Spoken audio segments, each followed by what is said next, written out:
Hello. Welcome back, my friends. If you're new here, my name is Lance B. And today we are going to take a little bit of a serious note today because I found a video yesterday that really kind of opened my eyes to something that I been personally dealing with majority of my adulthood, and that is the understanding of avoidant personality disorder. And the video is by Dr. Tracey. She's a psychiatrist, and it's a pretty short video. It's about 11 minutes and 54 seconds long. But the reason why I wanted to make this video is because I know I've been having issues socially, like especially being a gay man, going to nightclubs or to a bar and having a hard time trying to talk to someone I'm interested in. To me, that is the biggest anxiety ever. Stress. I get a knot in the pit of my stomach. My mind starts racing. I even try to think that, how can I put this? Like, I've had friends that I go with, and they'll be like, just say hi. I'm like, okay, that's great. When I say hi, what am I going to say next? Because my mind goes blank. And I'm just have all these thoughts racing in my mind. It's like, oh, I don't want to, fear of rejection. What are they going to think about me? My look, if I'm too heavy at the time, if, my hair is receding, what are they going to think about that? I just have this fear to talk to anybody that I'm interested in. Hence the reason why I've been probably single now I have been single. There's no probably. I have been single now for over 12 years. I know some of you are probably like, oh my God, how do you deal with that? I just take it with stride. I work a lot and I just keep myself occupied. So that's how I try to avoid thinking about that. But let's check out this reaction, this video, because, some of you who might have some of these symptoms and not realize it might help you. And then maybe this will help you further try to figure out ways to basically have the tools to overcome some of the anxiety you go through, to worry about. Let's just start the video and we'll talk a little bit more throughout the video. Here we go. The psychiatrist, and I make mental health education videos. Today I'm talking about avoidant personality disorder, and this is based on a question from D, and here's an excerpt of his question. Would you be willing to talk about avoidant personality in more detail? I'd like to hear more coping skills for it and what kinds of treatment and self-work, things I can do myself to help with this. It certainly has had a marked impact on my relationships, including both friends and family. Thanks, D, for your question. First, let me define the disorder, and this is based on the Diagnostic and Statistical Manual of Mental Disorders, 5th edition. An essential feature of avoidant personality disorder is a pattern of being socially inhibited, feeling inadequate, and hypersensitive to rejection or criticism starting by early adulthood. This pattern occurs pervasively, which means that it spreads across all areas of your life. So it's not something that you only noticed after being in a bad relationship with someone who sucked your soul and tore you down emotionally. After a relationship like that, you will have some battle wounds that can look like feeling inadequate. Most of the personality disorders, including this one, really start to manifest around late adolescence and early adulthood. And with avoidant personality disorder, you can get hints of social awkwardness and insecurity that seem excessive, that the child just doesn't seem to grow out of. Here's the criteria. You need 4 or more of the 7.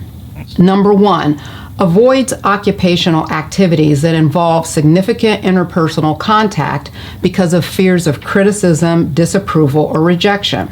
So this would be more than saying, I'll pass whenever you're asked to do something.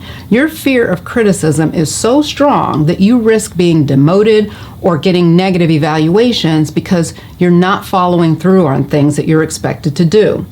So let's say you have a monthly activity that involves working closely with people. You don't outwardly say, no, I'm not doing it because it makes me uncomfortable. Instead, you miss meetings under the guise of being sick or late or tied up with something else. You find a way to get out of it without looking like you're being defiant. So you may not get in trouble for your absence, but it still has negative consequences for you because you're missing an action. Number 2 is unwilling to get involved with people unless you're certain of being liked. With this, you hang on the fringe of society. You're around, but you won't step into the circle and go beyond the superficial with people.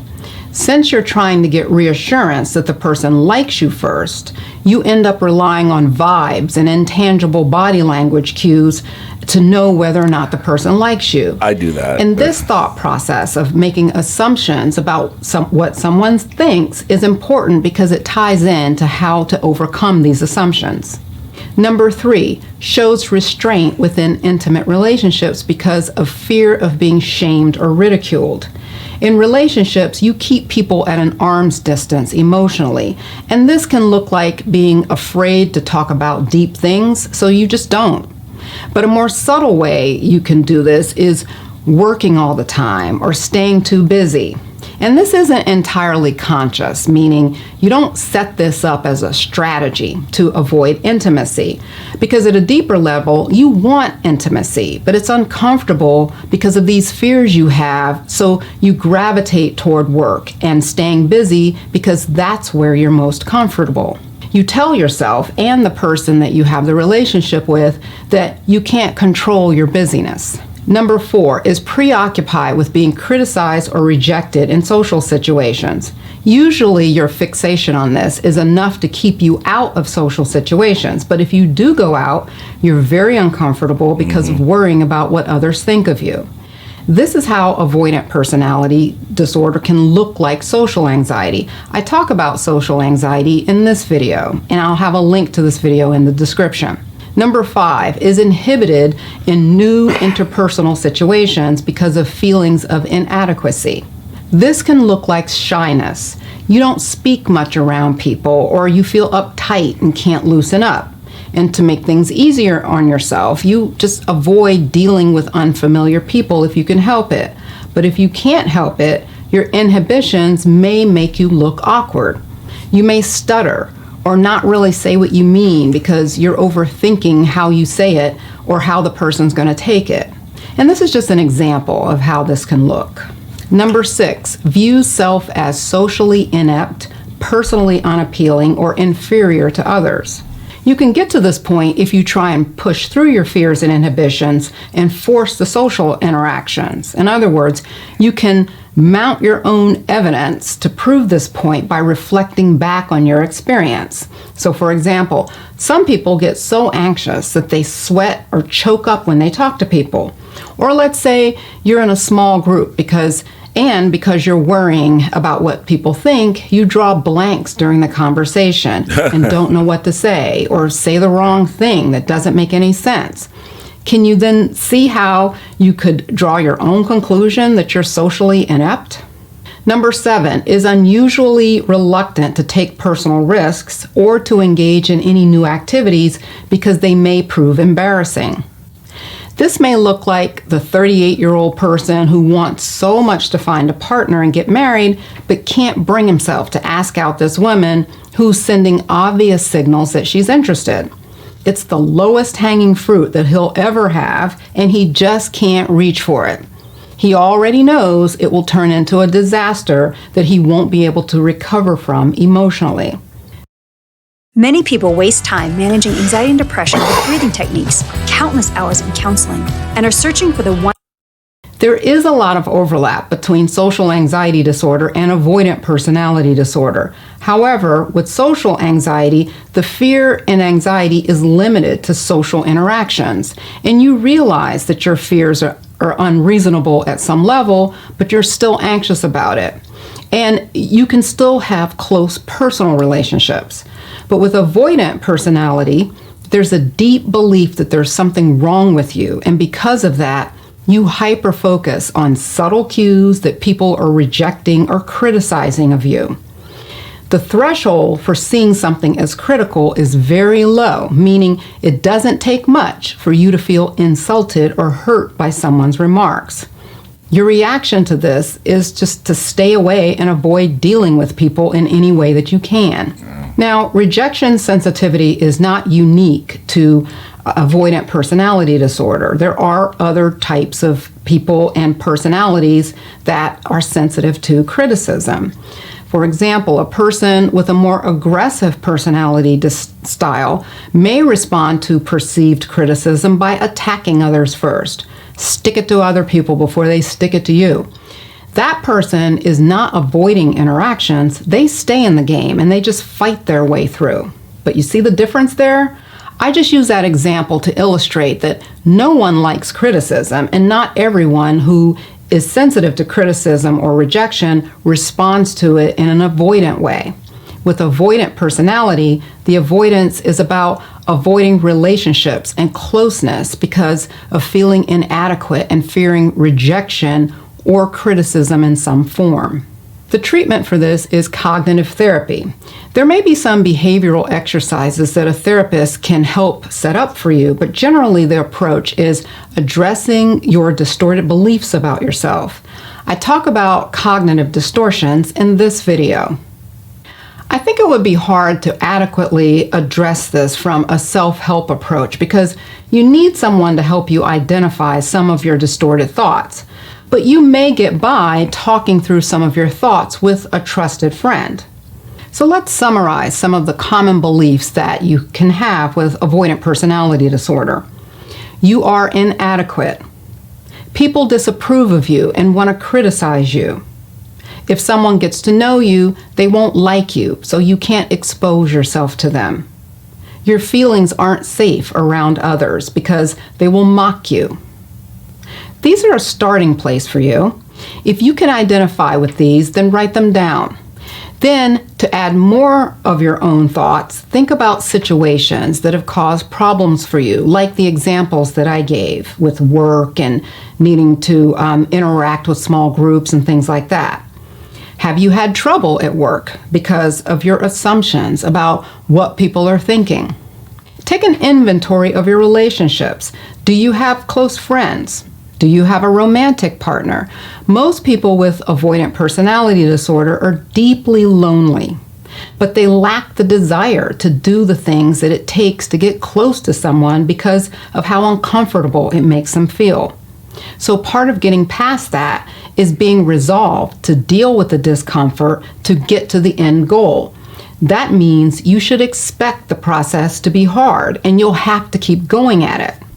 But I will say, in looking for a partner, you'll probably be more suited for someone who's more emotionally hands-off like you are. You won't do well with a person who's more emotionally needy and wants a lot of your attention. You can improve in this area of being more revealing of yourself, but you can only go so far with it. So you don't need someone who's pressing you all the time to talk and share your feelings. Identifying what's behind your behavior is an important step and gives you insight, but then you need to challenge your beliefs. And that's the part that may not be so easy to do on your own. In this video, I give you one way to challenge your distorted beliefs. There are other ways to challenge beliefs, but with avoidant personality disorder, I think you need someone to help you navigate through it. Another thing that can help with avoidant personality disorder is skills training. This would be getting help with having conversations or how to carry yourself in public. You could also get help on how to nurture a relationship. For example, asking people questions and following up on their answers. This shows that you're interested in them. And you can learn how to reveal things about yourself so people can feel close to you. Also, with skills training, you can get feedback on what are appropriate things to share with people. So there's a lot here. And I do think that even if you don't have a therapist, understanding what holds you back can still help you make some changes to improve your relationships. Thanks again, Dee, for the question. See you next time. All right. Yeah. Thank you, Dee. Yeah. So, one simple but brilliant trick to cool your home in 90 seconds. Tired of hot and stuffy rooms during summer?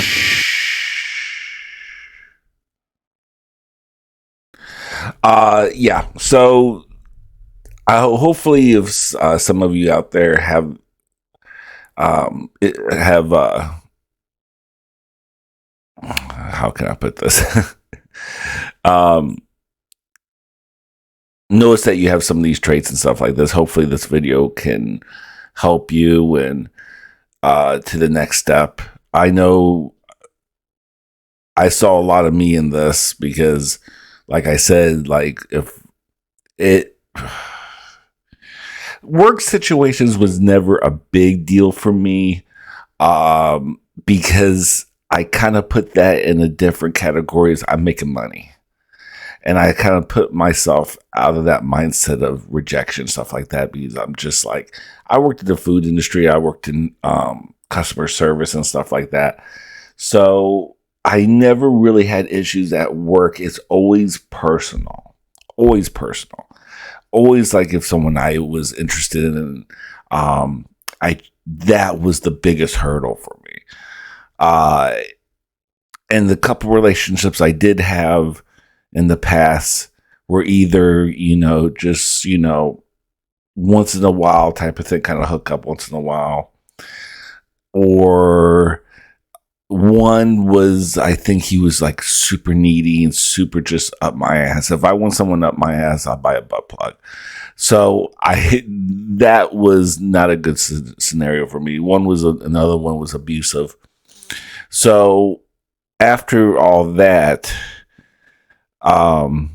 and they came up to me, and those are the reasons why I didn't go up to them. They came up to me. And so it was not like I pursued those. They came to me, and I was like, okay, well, what the hell? But when I go up to somebody, if I start walking up to them, I automatically start like, well, maybe they're just a shitty person, and I really don't want to deal with that. So I just end up beelining it to the bar and go back to the dance floor. I already have a scenario stuck in my head, like a scenario already in my head that it might not even be the fact, but I caught myself. It's like a cop out. It's definitely a cop out. And just saying hello is a hurdle because automatically I'm like, yeah, I got the initial hello, but my mind goes blank right after that. It's just my stomach is in a knot. My anxiety level is high. It's just I don't know what to say. What's your sign? Do you like Fallout 4? Oh my God. It's no, it's not a cute scenario. So when I see people who able to be social and go up to people and say hello if they're interested in them, I'm kind of envious of that. It's just like I wish I had the tools like they did, because in their mind, if they say no, I'm not interested, they're like, well, there's other fish in the sea, not a big deal, nice to meet you. Me, I don't even want to deal with that official say no, I'm not interested, and I'm like, why? It's just like I don't even want to deal with that initial rejection, so I just don't put myself in that scenario. And it's rough. And I know there's a lot of my friends who are always trying to say, oh, try to talk me up, and I automatically no, I can't. I just can't. It's like, I mean, I've been arrested once, long story. And I didn't even have that much anxiety and stress like I do going up to somebody I'm interested in and saying, hi, how you doing? What's your name? You look nice today. I saw you from a distance. And I wanted to say hi. You know, me talking on, I noticed early on I had these issues.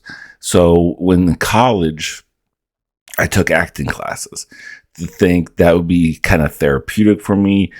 That will help me socially.